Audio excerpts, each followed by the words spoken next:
اللهم صل على محمد وآل محمد۔ برادر عزیز علی کوثر زیدی صاحب کی مرحومہ ممانی صاحب دنوں انتقال کر گئیں۔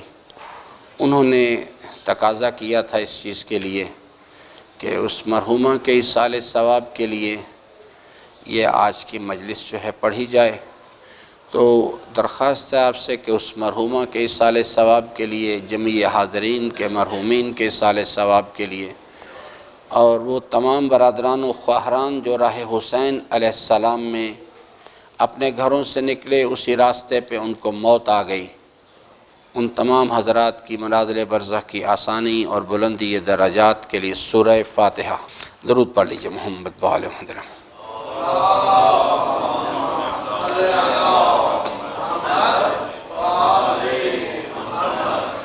عزیزان محترم، قبل اس کے کہ میں گفتگو کا آغاز کروں، ایک امر کی طرف آپ کی توجہ میں مبذول کروانا چاہوں گا کہ عزیزان محترم، اسلام جو ہے یہ مکتب عقل ہے۔ اس کو اچھی طرح سے ذرا میری بات کو غور سے سنیں اور تھوڑا سا ہم سب بشمول میرے ہم اپنی عملی زندگی کا محاسبہ کریں۔ اسلام مکتب عقل ہے۔ مکتب عقل سے کیا مراد ہے؟ یعنی اس سے مراد ہے کہ شریعت مقدس اسلام جو ہے وہ انسان کو اندھی تقلید کرنے کی اجازت نہیں دیتی۔ جتنی گمراہ امتوں کا ذکر کیا گیا ہے،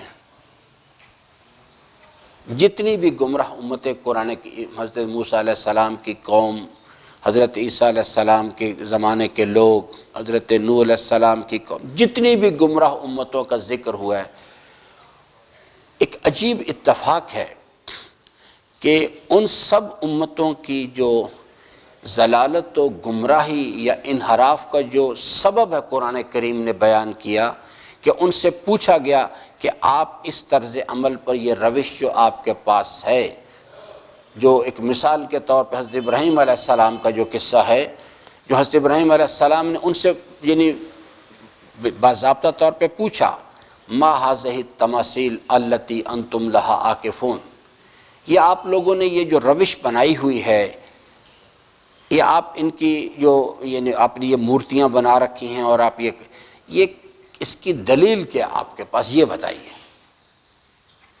تو انہوں نے جواب میں کہا کہ ہم نے اپنے آباء و اجداد کو کرتے ہوئے دیکھا ہے۔ تمام کی تمام گمراہ امتوں کے جو انبیاء تھے، پیغامبران تھے، انہوں نے جب ان سے پوچھا کہ آپ کے پاس یہ جو طرز عمل ہے اس کی کوئی دلیل ہو آپ کے پاس، تو انہوں نے ایک ہی جواب دیا، ہم اپنے آباء و اجداد کے دین پر ہیں۔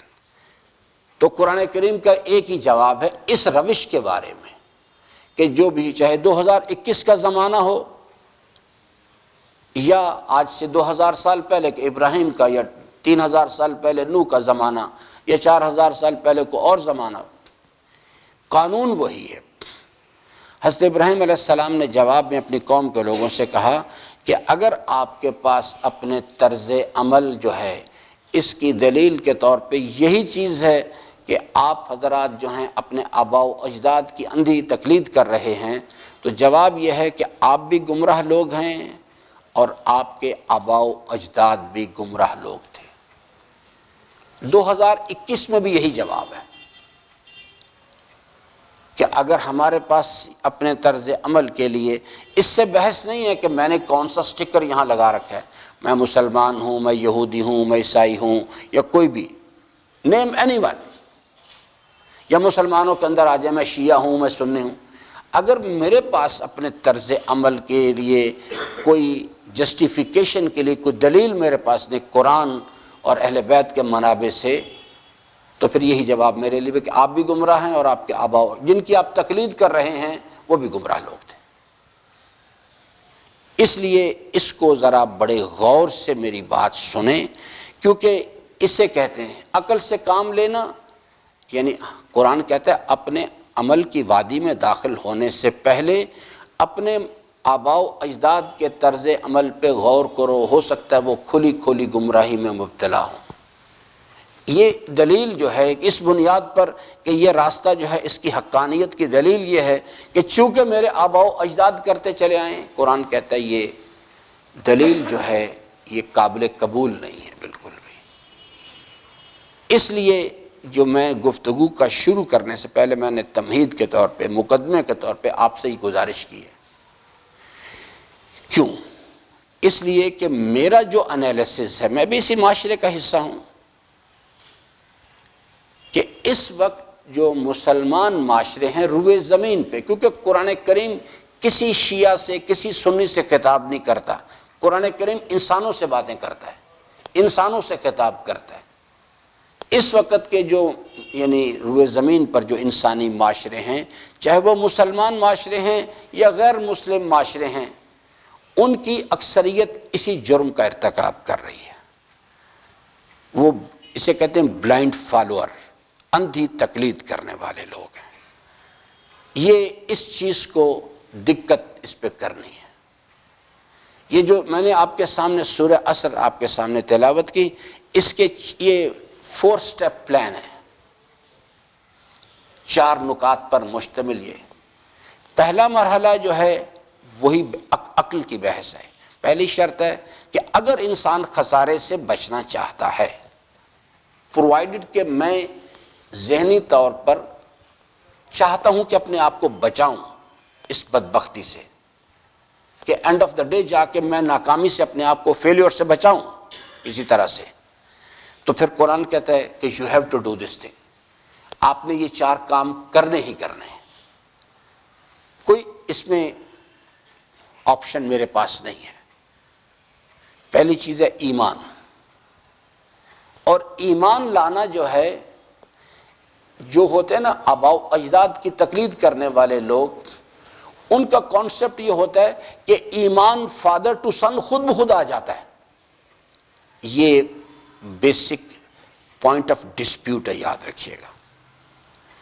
جو اندھی تقلید کرنے والے معاشرے ہوتے ہیں، چاہے وہ یہودی معاشرے ہوں، عیسائی معاشرے ہوں، مسلمان ہوں، مسلمانوں میں شیعہ ہوں یا سنی ہوں، ان کا پوائنٹ آف ویو یہ ہوتا ہے، جب وہ بلائنڈلی فالو کرتے ہیں اپنے آباء و اجداد کے نظریے کو بھی، اور ان کا جو پریکٹیکل بیہیویئر ہے اس کو بھی بلائنڈلی فالو کر رہے ہوتے ہیں، تو ان کے پاس کہ اپنے آباء یہ ان کے راستے کی حقانیت کی دلیل یہی کہ وہ چونکہ ہمارے آباء و اجداد کرتے چلے آ رہے ہیں۔ قرآن کریم اس کو تسلیم نہیں کرتا، اور اس کانسیپٹ کی بنیاد پر ان کا یہ خیال ہے کہ ایمان جو ہے، جو سورہ عصر میں پہلی شرط کے طور پر بیان کیا گیا ہے، ایک پرابلم یہاں سے اس یعنی فکری جو بیہیویئر ہے وہاں سے ابھرتا ہے۔ وہ یہ ہے کہ ہم سمجھتے ہیں کہ میرے ماں باپ مومن تھے، میرے دادا دادی مومن تھے، نانا نانی مومن تھے، والد والدہ خالہ ماموں، تو اس واسطے خود بخود ہم مومن ہیں۔ یہ کانسیپٹ قرآن کریم اس کو نفی کر دیتا ہے، قرآن کہتا ہے غلط ہے یہ نظریہ۔ ایمان قرآن کریم جو ہے وہ کہتا ہے ایمان حاصل کرنے والی چیز ہے، ایمان حاصل کر، جس پر میں ابھی عرض کروں گا۔ ایمان خود بخود کسی کے پاس نہیں آتا۔ تو آپ کہیں گے کہ جناب یہ سارے کا سارا معاشرہ جو ہے یہ غلط کر رہا ہے۔ ہاں، میں کہتا ہوں غلط کر رہا ہے۔ پھر میں نے کلیم آپ کے سامنے رکھا ہے نا، میرے اس دعوے کی دلیل کیا؟ میرا کلیم جو ہے اس پر کوئی دلیل ہونی چاہیے۔ میرے عزیزان، اگر اپنے آباء و اجداد کے کسی مسلمان گھرانے میں پیدا ہونے سے یا کسی شیعہ گھرانے میں پیدا ہو جانے سے میں خود بخود مومن بنتا، یعنی قانون یہ ہوتا ہے الہی نظام میں، تو میرے عزیزان پھر تو نوح کے بیٹے کو تو بہت بڑا مومن ہونا چاہیے تھا۔ وہ تو یعنی بلا فاصلہ ایک نبی کی اولاد تھا، اس میں کوئی اس قسم کا ابہام بھی نہیں۔ پھر یہ بھی نہیں کہ اس کو گائیڈ لائن دینے والا، اس کے رہنمائی کرنے والا کوئی ٹام ہیری ڈکن کوئی چلتا پھرتا آدمی تھا۔ خود حضرت نوح علیہ السلام تھے، اللہ تعالیٰ کے اولو العزم پیغمبر، مگر اس کے باوجود بھی نوح اس بزرگی کے باوجود بھی اپنے بیٹے کو اپنا ایمان نہیں دے سکا، کیونکہ اللہ کے نظام میں یہ چیز پاسبل نہیں ہے، اس کی پاسبلٹی ایگزسٹ نہیں کرتی اصلاً کہ جناب میں اپنا ایمان اپنے یا حضرت یعقوب علیہ السلام کتنے سال روئے، روتے رہے نا. آپ نے سنا کہ حضرت یعقوب علیہ السلام کس واسطے؟ بیٹے نہیں سمجھتے تھے بات کو. تو اگر یہ چیز اس طرح سے ہوتی کہ جناب اگر باپ نبی ہے تو جناب وہ خود بخود اس کا ایمان، اس کی معرفت اولاد کی طرف چلی جائے، تو حضرت یعقوب علیہ السلام ان کو دیتے. کیوں گریہ وزاری کرتے، کیوں فریاد کرتے رہے 40 سال تک؟ لیکن نہیں دے سکتے. اللہ کے سسٹم میں اس کی پاسبلٹی نہیں ہے بالکل بھی کہ ہم خود بخود. اور یہ پرابلم وہاں سے پیدا ہوتا ہے کہ ہم ایک بلائنڈلی عقل استعمال نہیں کرتے ہو، اندھی تقلید کرتے ہیں. اور اس وقت کے جو روئے زمین کے انسانی معاشرے ہیں، بڑے غور سے اپنے طرز عمل کا میری ان باتوں پہ جائزہ لیجئے گا، کیونکہ میں نے خود اپنی زندگی میں ایک حصہ اسی راستے پہ سفر کیا ہے. پھر مجھے غور و فکر کرنے کے بعد سمجھ آیا کہ یہ تو میں غلط کر رہا ہوں، مجھے اس راستے پر نہیں چلنا چاہیے. تو اس لیے میں آپ کے ساتھ یہ شیئر کر رہا ہوں کہ اپنے آپ کو، اب جس وقت میں آپ سے یہ بات کہہ رہا ہوں نا، تو آپ کو یعنی حضرت ابلیس کے لیے یہ بات بڑی ہی پریشان کن ہے. اگر آپ سوچنا شروع کریں گے نا تو وہ تو پریشان ہو جائے گا، وہ کہے گا یہ کیا کرنے لگا یہ. تو پھر وہ آپ کو ڈفرینٹ قسم کے خیالات آپ کی طرف پھینکے گا، ٹرانسمیشنز آپ کے پاس آئیں گی کہ یہ بات. اگر آپ اول تو یعنی یہاں سے ہی انسان اس کو باؤنس بیک دیتا ہے، ارے چھوڑو صاحب یہ مولوی صاحبان نے ایسے باتیں بنائی ہوئی ہیں، یا اس قسم کہ جی یہ کو پہلے ان کو سمجھ آئی یہ بات کہ سارے اتنے لوگ موجود ہیں ان کو سمجھ نہیں آئی بات کی. میں کہتا ہوں نہیں سمجھ آئی، میری دلیل ہے. میں کہتا ہوں قرآن لاؤ درمیان میں، قرآن کریم کو درمیان میں لے آئیں، اہل بیت علیہ السلام کے فرامین کو درمیان میں لے آئیں. ابھی مسئلہ دودھ کا دودھ پانی کا پانی ہو جائے گا، ابھی ساری بات کھل کے سامنے آ جائے گی. تو جو پرابلم ہے اس وقت کے جو مجھے مسلمان معاشرے ہیں یا دیگر ادیان ہیں، اسی پرابلم میں مبتلا ہے. یاد رکھیے جب میں نے شروع کا جملہ استعمال کیا اسلام مکتب عقل ہے، وہ اندھی تقلید کو قبول ہی نہیں کرتا بالکل ہی. وہ کہتے ہیں حضرت نے جب سمجھا رہے تھے تو حضرت نے باقاعدہ طور پر نصیحت فرمائی. ایک خاتون سے گزر رہے تھے راستے سے، ایک خاتون وہاں بیٹھی ہوئی تھی. پوچھا بی بی تم نے اپنے پروردگار کو کیسے پہچانا؟ تو جواب کیا ہونا چاہیے تھا؟ اگر مثال کے طور پہ آج یہاں پر کوئی پیر صاحب ہیں تو اپنے فالوور سے پوچھیں بھی تم نے، ایک جو ماحول اور معاشرے کا مزاج وہ یہ ہے کہ جو کوئی پیر صاحب آپ کہتے ہیں یا مولانا صاحب آپ کہتے ہیں. اس خاتون نے یہ نہیں کہا رسول اسلام سے کہ میں اللہ کو میں نے اس لیے تسلیم کر لیا ہے کہ آپ کہتے ہیں. اس نے کہا یا رسول اللہ میں نے اپنے پروردگار کو پہچانا اپنے اس چرخے سے. اب یہ ایک بہت بڑا سوال اٹھ گیا. حضرت نے اس خاتون سے دوسرا سوال کیا، کہا بی بی اس چرخے سے تو نے کیسے پہچانا؟ اپنے بات ہو رہی ہے اسلام کی، بات ہو رہی ہے اللہ تعالیٰ کی معرفت کی کہ تو نے اللہ کو کیسے پہچانا؟ وہ کہتی ہے اس چرخے سے پہچانا. حضرت نے فرمایا اس چرخے سے تم نے کیسے پہچانا؟ اس نے کہا یا رسول اللہ میں نے اس چرخے کی حرکت پہ غور کیا. یعنی کیا کیا؟ عقل سے کام لیا، اندھی تقلید نہیں. میں نے اس چرخے کی حرکت پہ غور کیا کہ یہ ایک چھوٹی سی چیز ہے، جب تک میں اس کو حرکت دیتی ہوں تو یہ حرکت کرتا ہے، جب میں ہاتھ ہٹا لیتی ہوں تو یہ رک جاتا ہے. تو اس نے کہا کہ میں نے اس پہ غور کیا کہ اتنا یہ چھوٹا سا چرخہ ہے، یہ بغیر چلانے والے کے نہیں چلتا، تو اتنی بڑی کائنات کیسے بغیر چلانے والے کے چل رہی ہے؟ یہ دلیل تھی میری۔ اب وہ جو تفصیلات ہیں وہ بات کی، لیکن اس نے ایک دلیل پیش کی اپنے نظریے پہ کہ کوئی ہے اس کائنات کا بنانے والا، کوئی ہے اس کائنات کا چلانے والا، وہ کس شان کا مالک ہے، یہ بات کی بحث ہے۔ لیکن حضرت بہت خوش ہوئے اس کا جواب سن کے، اور اپنے اصحاب کی طرف رخ کر کے فرمایا، اور ان کے ذریعے سے مجھے اور آپ کو بھی میسج دیا کہ ہر انسان کے پاس اپنے عقیدے کے لیے، اپنے دعوے کے لیے اتنی دلیل ضرور ہونی چاہیے، کیونکہ اسلام مکتب عقل ہے۔ اگر اندھی تقلید کا مکتب ہوتا نا تو کہتے یہ آپ کیا باتیں کر رہی بی بی، بس میں نے کہہ دیا مان لو۔ کہا کہ یہ اسلام مکتب عقل ہے، یاد رکھیے گا۔ ہمارے پاس، ہم کہتے ہیں امیر المومنین جو رسول اسلام کے جانشین برحق ہیں، وہ ولی امر ہیں، دلیل۔ اور ایک چھوٹی سی دلیل آپ کو میں عرض کر دوں، امام کی معرفت، یعنی میرا کلیم ہے کہ میں اپنے امام کی، جو حضرت کی حدیث مبارکہ ہے نا، بڑی مشہور، آپ نے علماء کرام سے سن رکھی ہوگی کہ من ماتا ولم یعرف امام زمانہ مات میتتن جاہلیہ، اور ہم بڑا سینے پہ ہاتھ مار کے کہتے ہیں ہم امام کی معرفت رکھتے ہیں۔ کیوں ایسا ہی ہے؟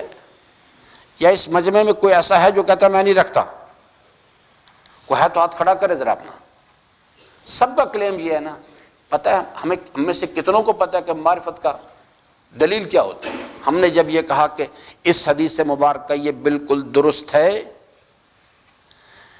اور جو شخص بھی مر جائے اور اسے اس حالت میں موت آئے کہ وہ اپنے زمانے کے امام کی معرفت نہ رکھتا ہو، اس کی موت جاہلیت کی موت ہے، ایسا ہی ہے یہ۔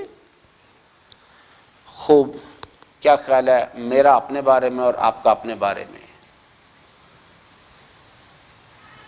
ہم میں سے کتنے لوگوں کو پتہ ہے کہ یہ جو ہم کلیم کر رہے ہیں کہ ہم اپنے زمانے کے امام کی معرفت رکھتے ہیں، اس کی دلیل کیا ہے؟ کیونکہ ہر دعویٰ دلیل مانگتا ہے۔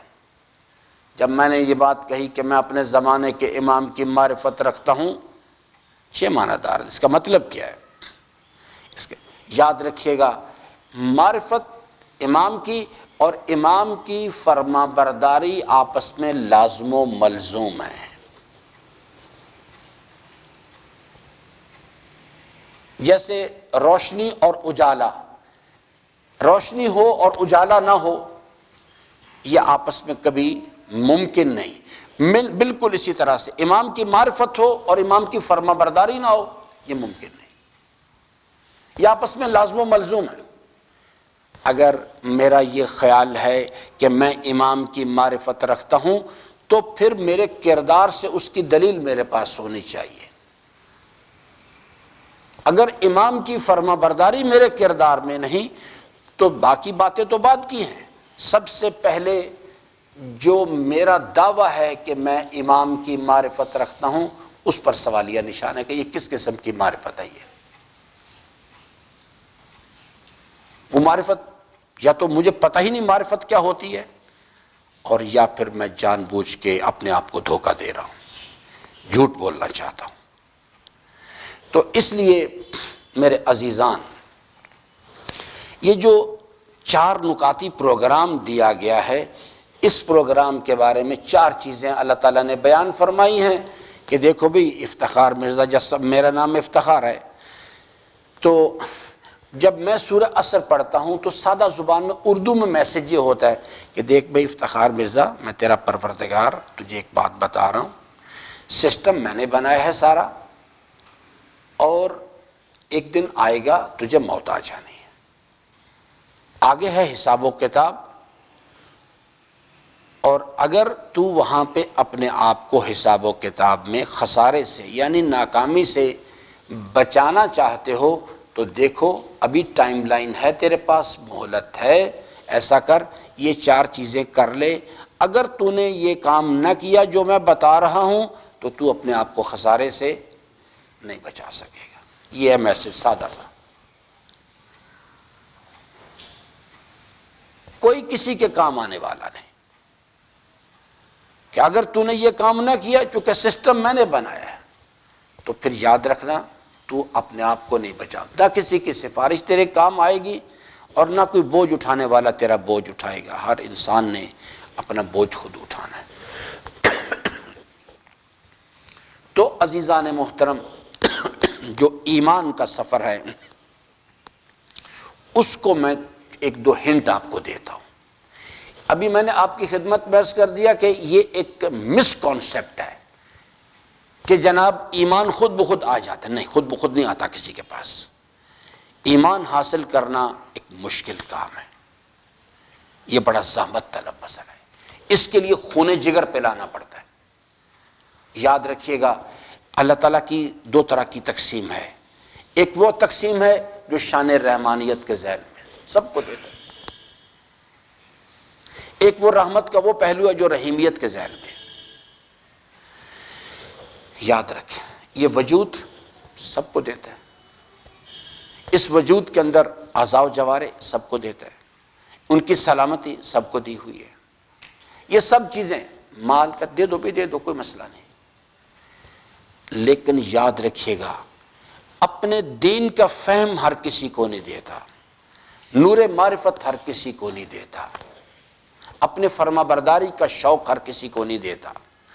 اپنے اولیاء کی صحبت کی توفیق ہر کسی کو نہیں دیتا. یہ بہت مشکل کام ہے. اس کے لیے بڑی زبردست فلٹر سے گزارا جاتا ہے انسان کو. وَلَنَبْلُوَنَّكُمْ بِشَيْءٍ مِّنَ الْخَوْفِ وَالْجُوعِ وَنَقْصٍ مِّنَ الْأَمْوَالِ وَالْأَنفُسِ وَالثَّمَرَاتِ. یہ بڑے زبردست قسم کے فلٹر ہیں جس میں سے انسان کو گزارا جاتا ہے. تو اس لیے میں صرف چند جملے میں آپ کی خدمت میں عرض کروں. ایمان جو ہے اس کے لیے اللہ تبارک و تعالیٰ نے ایک سوال اٹھایا ہے. یہ سٹارٹنگ پوائنٹ ہے، یاد رکھیے گا. شناخت ٹھیک کرنے کے لیے دس از اے سٹارٹنگ پوائنٹ کہ اگر ایک انسان اپنا کانسیپٹ جو کلیئر کرنا چاہے. ایک ہے کانسیپٹ کی کلیئرٹی، یہ علیحدہ چیز ہے. اس کانسیپٹ پر یقین، فیتھ ڈیولپ کرنا، یہ علیحدہ چیز ہے. ہو سکتا ہے کانسیپٹ مجھے کلیئر ہو جائے لیکن میں اس پر فیتھ ڈیولپ نہ کر سکوں. کانسیپٹ کلیئر ہو جائے گا نا، میں بہترین تقریر کروں گا، بہترین لیکچر دے دوں گا. لیکن عمل کی جب میدان آئے گا تو میں اس پر ایمان کے تقاضے کے مطابق عمل نہیں کروں گا. کیونکہ میرے پاس میرا معلومات تو ہیں میرے پاس کہ کانسیپٹ کلیئر کرو. کانسیپٹ کلیئر ہو، ضروری نہیں کہ کانسیپٹ اگر کلیئر ہے تو فیتھ بھی میرے پاس آ جائے. عمل کی منزل میں معلومات نہیں چاہیے ہوتی، عمل کے لیے یقین چاہیے ہوتا ہے. تو آئیے میں چند جملے آپ کی خدمت میں عرض کروں. اس لحاظ سے اللہ تبارک و تعالیٰ نے ایک سوال اٹھایا ہے. یہ یاد رکھیے گا، یہ کانسیپٹ کلیئر کرنے کے لیے فکر انسان کو کیسے کام کرنا چاہیے، کہاں سے سٹارٹنگ پوائنٹ ہے، کہاں سے انسان نے غور و فکر کرنا شروع کرنا ہے، وہ چیز جو ہے اس کے حوالے سے. پھر آگے تفصیلات ہیں، وہ کسی اچھے عالم ربانی سے رابطہ کریں تاکہ آپ کو سکھائے. یہ جو ایمان ہے، یہ میں نے عرض کر دیا، یہ خود بخود نہیں آتا کسی کے پاس. اس کو حاصل کرنے کے لیے ایک باقاعدہ سائنس ہے. ہم نے اپنے آپ کو اس پروسیس سے اپنے آپ کو گزارنا ہے. ٹو وے ٹریفک ہے. کچھ کام میں نے کرنے، کچھ اللہ نے کرنے ہوتے ہیں. کوشش میں نے کرنی ہوتی ہے. ایمان نور معرفت عطا کرنا اللہ کا کام ہے. کوشش میں نے کرنی ہے. ایمان کی توانائی عطا کرنا اللہ کا کام ہے، میرا کام نہیں ہے یہ. تو اس لیے میں آپ کو ایک سٹارٹنگ پوائنٹ بتاتا ہوں آج. اللہ تعالیٰ اپنے کلام سورہ مبارکہ دہر میں ارشاد فرماتا ہے، اعوذ باللہ السمیع العلیم من الشیطان اللعین الرجیم، بسم اللہ الرحمن الرحیم. هل اتى على الانسان حين من الدهر لم يكن شيئا مذکورا. انا خلقنا الانسان من نطفۃ امشاج نبتلیہ فجعلناہ سمیعا بصیرا انا ہدیناہ السبیل اما شاکرا و اما کفورا۔ یہ سورہ مبارکہ دہر، اسے سورہ مبارکہ انسان بھی کہتے ہیں۔ اس کی ابتدائی آیات ہیں جو میں نے آپ کے سامنے تلاوت کی ہیں۔ اس کے اندر ایک میسج امبیڈڈ ہے، یاد رکھیے گا۔ وہ میسج کنسیو کرنا ہے، کنسیو کر کے جو عقل انسان کی رہنمائی کی گئی ہے اس کے مطابق عمل کرنا ہے۔ یہ فکری سفر کی ابتدائی سٹارٹنگ پوائنٹ ہے، یاد رکھیے گا۔ اللہ تعالیٰ ایک سوال کرتا ہے، اور وہ سوال یہ حل اتی علی الانسان حین من الدہر لم یکن شیئا مذکورا۔ الانسان کی جگہ زحمت فرمائیں ذرا اپنا نام رکھ لیں۔ اللہ تعالیٰ فرماتا ہے کہ جیسے میرا نام افتخار الدین ہے، بھئی افتخار الدین، آپ نے کبھی اس بات پہ غور ہی نہیں کیا؟ کتنی عجیب بات ہے، آپ نے کبھی غور ہی نہیں کیا اس بات پہ کہ آپ پر ایک زمانہ گزر چکا ہے، آپ کا تو کوئی قابل ذکر وجود آپ تھے ہی نہیں، آپ کا وجود ہی کہیں نہیں تھا۔ ان ترجمہ یہ ہے کہ آپ پر ایک زمانہ گزر چکا ہے، آپ تو کوئی قابل ذکر شے نہیں تھے، آپ کا وجود ہی کہیں نہیں تھا۔ اصل جو میسج ہے وہ یہ ہے کہ آپ کو غور کرنا چاہیے کہ آپ کہاں سے آئے، آپ کا اوریجن کیا ہے۔ یہ یاد رکھیے گا، یہ جو سوال ہے یہ اصل میں اسلام کا جو جسے آپ عقائد کہتے ہیں اس کی فکری بنیاد ہے، سٹارٹنگ پوائنٹ ہے۔ دس از دا کوسچن۔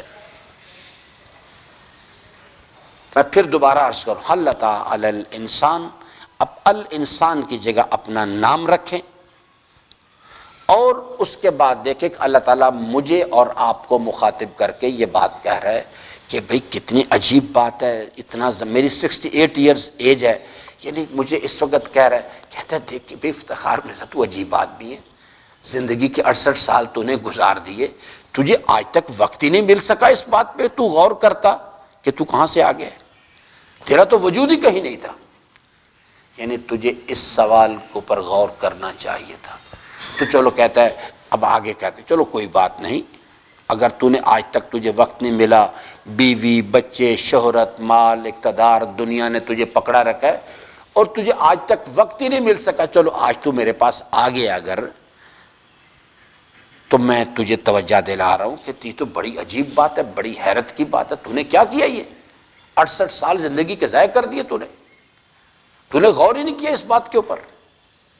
کہتا چلو کوئی بات نہیں، اگر تو نے غور نہیں کیا، وقت گزار دیا، تو اب تو آ گیا ہے نا، چل میں تجھے بتاتا ہوں۔ انا خلقنا الانسان، میں تیرا خالق ہوں، میں تیرا خالق ہوں، میں نے تجھے پیدا کیا ہے۔ اور پیدا کیسے کیا ہے؟ پیچھے دیکھ، ایک تجھے دکھائی دے گا، ایک خاتون کھڑی ہے، ایک مرد کھڑا ہے، ایک ماں ایک باپ۔ انا خلقنا الانسان من نطفۃ امشاج، یہ جو تو گمان کر رہا ہے نا کہ یہ تیرے پیچھے جو ایک ماں اور ایک باپ کی شکل میں مرد و عورت کھڑے کہ شاید تو ان سے پیدا ہوئے، نہیں، ایسا نہیں ہے۔ میں نے پیدا کیا تجھے، میں نے ان کو تیرا ماں باپ بنایا ہے، یہ میرا بنایا ہوا نظام ہے۔ من نطفۃ امشاج، یہ نر اور مادہ کا ملاپ اور اس کے ذریعے سے نسل انسانی کا ارتقاء، اس کی نورشمنٹ، یہ میرے علم و قدرت کا قائم کردہ نظام ہے۔ میں نے تجھے پیدا کیا، کسی غلط فہمی میں نہ رہ، بالکل بھی ان کو دیکھ کے کسی غلط فہمی میں نہ چلے جانا، یہ میرا بنایا ہوا نظام۔ من نطفۃ امشاج، اور میں نے بے مقصد بھی تجھے پیدا نہیں کیا، کوئی ہم کھیل کود نہیں کرنا چاہتے تھے کہ میں نے تماشا لگا دیا کوئی ہے۔ نبتلی ہے، اللہ تعالیٰ فرماتا ہے it is well calculated and well organised programme, ہم نے تجھے آزمانا ہے، ہمارا پروگرام ہے، ہم تمہیں آزمائیں گے، تمہارا امتحان لیں گے۔ چونکہ تیرا امتحان لینا مقصود ہے، بے مقصد تجھے پیدا نہیں کیا،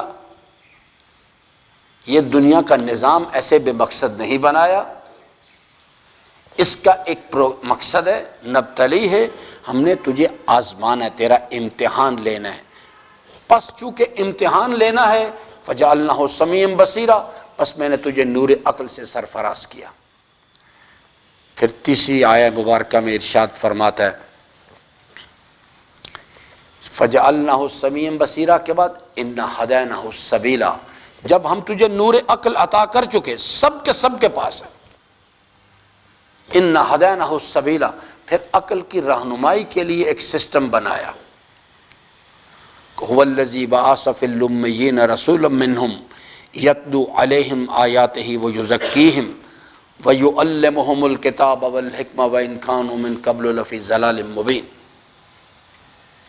ایک سسٹم بنایا عقل کی رہنمائی کے لیے، اور اس کے ذریعے سے منزل کی شناخت کروائی، راستے کی شناخت۔ یہ تیری یہاں تجھے لائے جانے کا، اس دنیا میں پیدا کرنے کا یہ مقصد ہے، اور اس منزل تک پہنچنے کا یہ راستہ ہے۔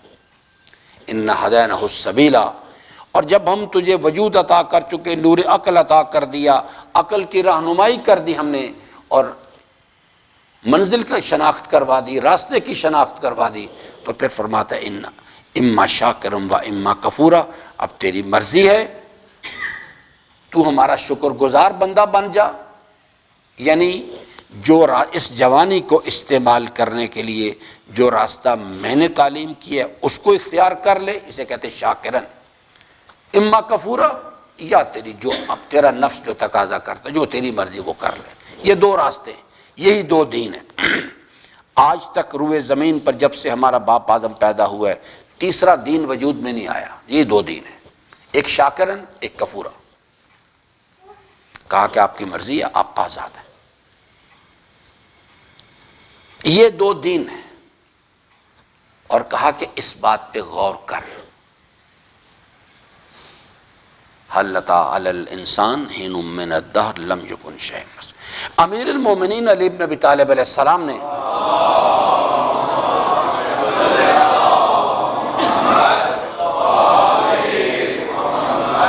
یہ سوال بنیادی طور پہ اللہ تبارک و تعالیٰ نے اٹھایا ہے، عقل انسان کو ڈائریکشن دی گئی ہے کہ اس پہلو پہ غور کرو۔ امیر المومنین نے اس کو کھول دیا، اس اندر سے 3 سوالات بنا دے۔ آج کی گفتگو صرف یہ امیر المومنین کے سوالات۔ امام علیہ السلام نے اس سوال کو اس آیہ مبارکہ میں جو سوال اٹھایا گیا ہے اس کو آگے کھول کے بیان کیا۔ فرماتے ہر انسان کو چاہیے کہ 3 سوالوں کا جواب تلاش کرے۔ پہلا سوال ہے من اینا، اس کو آگاہی ہونی چاہیے، شناخت ہونی چاہیے، یہ من اینا، وہ کہاں سے آیا ہے، کوئی ہے پیدا کرنے والا یا خود بخود ہو گیا ہے؟ تو عقل کہتی خود بخود تو کوئی چیز ہوتی نہیں، کوئی نہ کوئی تو ہے۔ تو من اینا کے اندر سوال پتہ ہونا چاہیے کہ اگر کوئی ہے پیدا کرنے والا تو وہ کون ہے اور کس شان کا مالک ہے،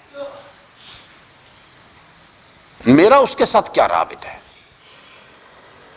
یہ وہ تمام سوالات ہیں جن کے جوابات قرآن دیتا ہے۔ ہر انسان کو میں کہاں سے آیا ہوں، مجھے کس نے پیدا کیا ہے، جس جو پیدا کرنے والا ہے وہ خود کس شان کا مالک ہے، اور اس کا میرے ساتھ کیا رابطہ ہے۔ پارٹ بی اسی سوال دوسرا حصہ۔ پارٹ 1 میں من اینا، کہاں سے آئے ہو تم، میں کہاں سے آ گیا ہوں، اگر کوئی ہے میرا پیدا کرنے والا تو وہ کس شان کا مالک ہے اور اس کا میرے ساتھ کیا رابطہ ہے۔ پارٹ بی فی اینا، یہ دنیا کیا چیز ہے، میرا اس دنیا کے ساتھ کیا رابطہ ہے، مجھے یہاں کیوں لا کے رکھا گیا ہے، جس نے بھی پیدا کیا مجھے اس نے مجھے یہاں کیوں لا کے رکھا ہے، میرے یہاں لائے جانے کا کیا مقصد ہے، اور اگر کوئی مقصد ہے تو وہ کیا ہے اور اس کو حاصل کرنے کا طریقہ کار کیا ہے۔ یہ پارٹ بی ہے. پارٹ سی، الی اینا، میری بازگشت کس طرف ہو رہی ہے. یہ موت کیا چیز ہے، یہ جنازے کیا چیزیں ہیں، آگے کچھ ہے یا کچھ نہیں ہے، اور اگر کچھ ہے آگے تو وہ کیا ہے. اور یہ جو سورہ مبارکہ عصر ہے یہ اسی کی بحث ہے کہ والعصر ان الانسان لفی خسر. آگے کچھ ہے،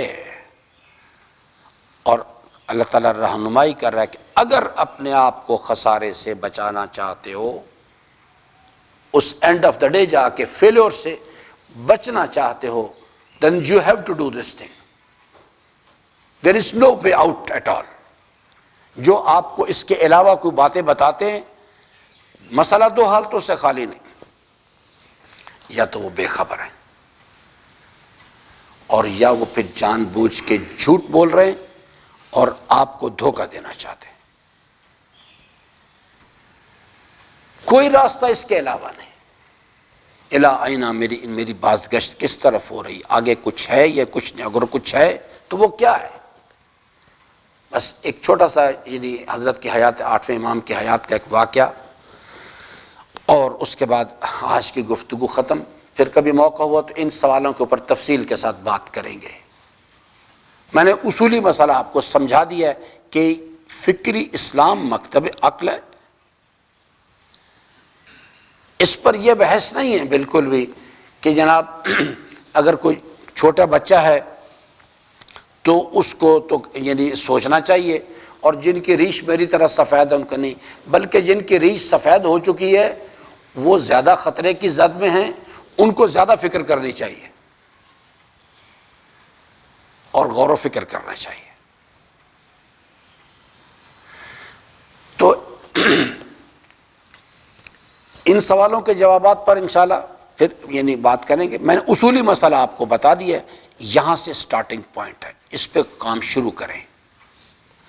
اور یہ سفر 2 وے ٹریفک ہے، کچھ کام میں نے کرنے، کچھ اللہ نے کرنے، اس کے اوپر یعنی پراپر میتھڈالوجی سمجھ آنی چاہیے. اور یہ جو سوالات ہیں، فرماتے ہیں جو آدمی بھی ان سوالوں کے جوابات جو ہے تلاش نہیں کرے گا، آگاہی اور یقین حاصل نہیں کرے گا، فرماتے ہیں وہ اپنے آپ کو خسارے سے نہیں بچا سکتا، جس خسارے کا ذکر سورہ عصر میں کیا گیا. تو عزیزان بس ہماری گفتگو ختم ہوئی. جو چیز ہے میری ذمہ داری تھی کہ میں اللہ تعالیٰ کا پیغام آپ تک پہنچا دوں، وہ میں نے آپ تک پہنچا دیا ہے کہ ایمان حاصل کرنے والی چیز ہے، کسی کے پاس خود بخود نہیں آتا. اور حصول ایمان کے لیے یہ سٹارٹنگ پوائنٹ ہے، یہاں سے شروع کرنا ہے غور و فکر کرنا. میں کہاں سے آیا؟ پھر ان امیر المومنین نے اس کو کھولا، اسے ایلیبوریٹ کیا اس بحث کو، اور اسے 3 سوالوں میں لے گئے، اور پھر کہا کہ ان کے جوابات تلاش کرو. ان کے جوابات تلاش کہاں کر رہے ہیں؟ قرآن اور اہل بیت کے پاس، کیونکہ اور کوئی آپ کو مجھے اور آپ کو ان سوالوں کے جوابات نہیں دے سکتا. لیکن قرآن اور اہل بیت سے رجوع کرنے کے لیے بھی ہر آدمی کے پیچھے نہیں جانا. فَاسْأَلُوا أَهْلَ الذِّكْرِ إِن كُنتُمْ لَا تَعْلَمُونَ. جو ریلیونٹ اسپیشلسٹ ہیں ان کی طرف جانا، جس کے بارے میں امام نے فرمایا کہ من کان من الفقہاء صائنا لنفسہ حافظا لدینہ مخالفا لہواہ مطیعا لامر مولاہ فللعوام ان یقلدوہ. فرماتے ہیں کہ فقہاء آل محمد میں سے جو افراد ان خصوصیات کے حامل ہیں، ان کا ذکر اس حدیث مبارکہ میں کیا گیا ہے، فرمایا ہر ایک کے پاس مت جاؤ. اور خاص طور پہ آج کے زمانے میں جب کہ ہر طرف فسق و فجور عام ہے، دین جو ہے اس کو بالکل الٹ کے رکھ دیا گیا. دقت کریں اس مسئلے پہ، اس معیار کی شناخت حاصل کریں اور اس کے مطابق عمل کرنے کی کوشش کریں. بس 2 جملے مصیبت کے عرض کر کے اجازت چاہوں گا. آپ ایک درود پڑھ لیجیے محمد و آل محمد.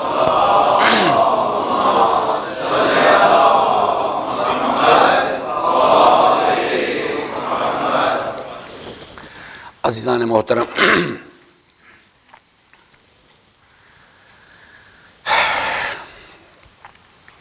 میدان کربلا، کربلا اصل میں بنیادی طور پہ کس اینگل سے ہم اس کو دیکھتے ہیں؟ کربلا جو ہے، اس کی جو صحیح ڈیفینیشن ہے، یہ اصل میں عشق الہی کی ایک داستان ہے۔ عشق الہی، عشق الہی کی ایک داستان ہے۔ اس میں مختلف قسم کے یعنی مال بھی قربان کرنا پڑا، اولاد قربان کرنی پڑی، جان قربان کرنی پڑی۔ سب سے بڑی مصیبت کربلا کی کیا چیز ہے؟ اس عشق کے راستے میں جو اس سب سے بڑی مصیبت کون سی آئی؟ ایک عالم دین بیان کرتے ہیں، کہتے ہیں کہ میری حضرت امام زین العابدین علیہ السلام کے حوالے سے ایک روایت نقل کی گئی ہے۔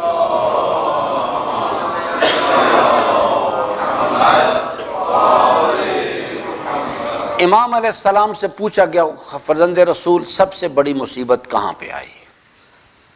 سب سے بڑی مصیبت جو ہے، تو امام علیہ السلام نے ایک جواب میں یہ چیز ارشاد فرمائی، الشام، دربار شام کی منزل ہے، یہ سب سے بڑی مصیبت ہے۔ علی اکبر کی جوانی کا لٹ جانا جو ہے یہ مصیبت ہے، لیکن اتنی بڑی مصیبت نہیں آل محمد کے لیے۔ حضرت عباس علمدار کی شہادت مصیبت ہے۔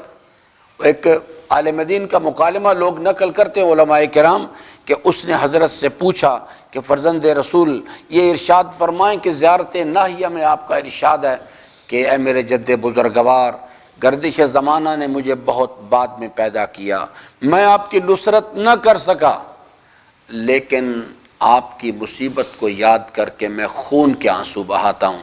تو وہ کہتے ہیں میں نے حضرت سے پوچھا فرزند رسول وہ کون سی مصیبت ہے جس نے آپ کو خون کے آنسو رلایا، جس نے آپ کو خون کے آنسو رلا دیا؟ تو وہ کہتے ہیں میں نے حضرت سے پوچھا کیا علی اکبر کی شہادت نے آپ کو رلایا؟ کہا کہ نہیں، خون کے آنسو علی اکبر کی شہادت نے نہیں رلایا۔ تو کہتے ہیں پھر میں نے پوچھا کہ آپ کے چچا عباس علمدار کی شہادت نے؟ کہا کہ نہیں۔ وہ کہتا ہے پھر میں نے پوچھا کیا مظلوم کربلا کی شہادت نے، ان کی مظلومیت نے آپ کو رلایا؟ فرمایا کہ نہیں، اگر میرے جد بزرگوار زندہ ہوتے وہ بھی اس مصیبت کو یاد کر کے میرے ساتھ بیٹھ کے گریا کرتے۔ تو وہ کہتا ہے میں نے پوچھا پھر حضرت وہ کون سی مصیبت ہے جس نے آپ کو خون کے آنسو رلا دیا؟ تو فرمانے لگے میری جدہ ماجدہ کا ننگ سر دربار شام میں لا کر کھڑا کر دیا، یہ ہم آل محمد کے لیے سب سے بڑی مصیبت ہے۔ راوی ہمارے چوتھے امام ہے، فرماتے ہیں میرا سر شرم سے جھکا ہوا تھا اور وہ ملعون بار بار کہتا تھا این زینب بنت علی، ان بیویوں میں علی کی بیٹی زینب کون سی؟ کون زینب کہ جس کے پردے کا میرے مولا کو اتنا خیال تھا کہ روایت میں ہے کہ جب حضرت کو ضربت لگی اور حضرت کو گھر لایا جا رہا تھا تو جب گھر کے قریب پہنچے تو اپنے فرزند امام حسن سے کہنے لگے بیٹا حسن میرے اصحاب سے کہہ دو کہ واپس چلے جائیں، اس لیے کہ جب میری بیٹیاں مجھے اس حالت میں دیکھیں گی ان کے گریے کی آواز بلند ہوگی، میری غیرت کو یہ بات گوارا نہیں ہے کہ میری بیٹیوں کے گریے کی آواز میرے صاحب کے کانوں تک پہنچے۔ مولا تیری غیرت کو سلام آئیے اور دیکھیے یہ دربار شام ہے اور وہ ملعون بار بار پوچھتا ہے این زینب بنت علی، ان للہ و انا الیہ راجعون، رضن بقضائہ و تسلیما لامرہ۔ پروردگارہ ہماری اس حقیر کاوش کو اپنی بارگاہ اقدس میں قبول فرما، اسے قبول فرماتے میرا اس کا ثواب برادر عزیز علی کوثر زیدی صاحب کی، مرحومہ ممانی صاحبہ کو اور جمیع حاضرین کے مرحومین کو اور ان تمام برادران و خواہران کو جرح حسین علیہ السلام میں اپنے گھروں سے نکلے اور اسی راستے میں ان کو موت آ گئی، ان کی ارواح پرفتوح کو اس کا ثواب پہنچا، ان کی برزخ کی منازل کو آسان فرما، ان کی قبور کو اپنے اولیاء کے نور سے منور فرما، ہر مشکل مرحلے میں اپنے حبیب اور ان کی آل طاہرہ کی شفاعت نصیب فرما۔ قلب نازنین مولا صاحب الزمان علیہ السلام کو ہماری جانب سے خوشنود فرما، ہمارے آقا و مولا کے ظہور میں تاجیل فرما، ہم سب کو حضرت کے آوان و انصار میں سے قرار دے۔ پروردگارا ہم سب کو اپنے مولا کے قدموں میں شہادت نصیب فرما۔ ربنا تقبل منا انک انت السمیع العلیم وصل علی جمیع الانبیاء والمرسلین والشہداء والصدیقین۔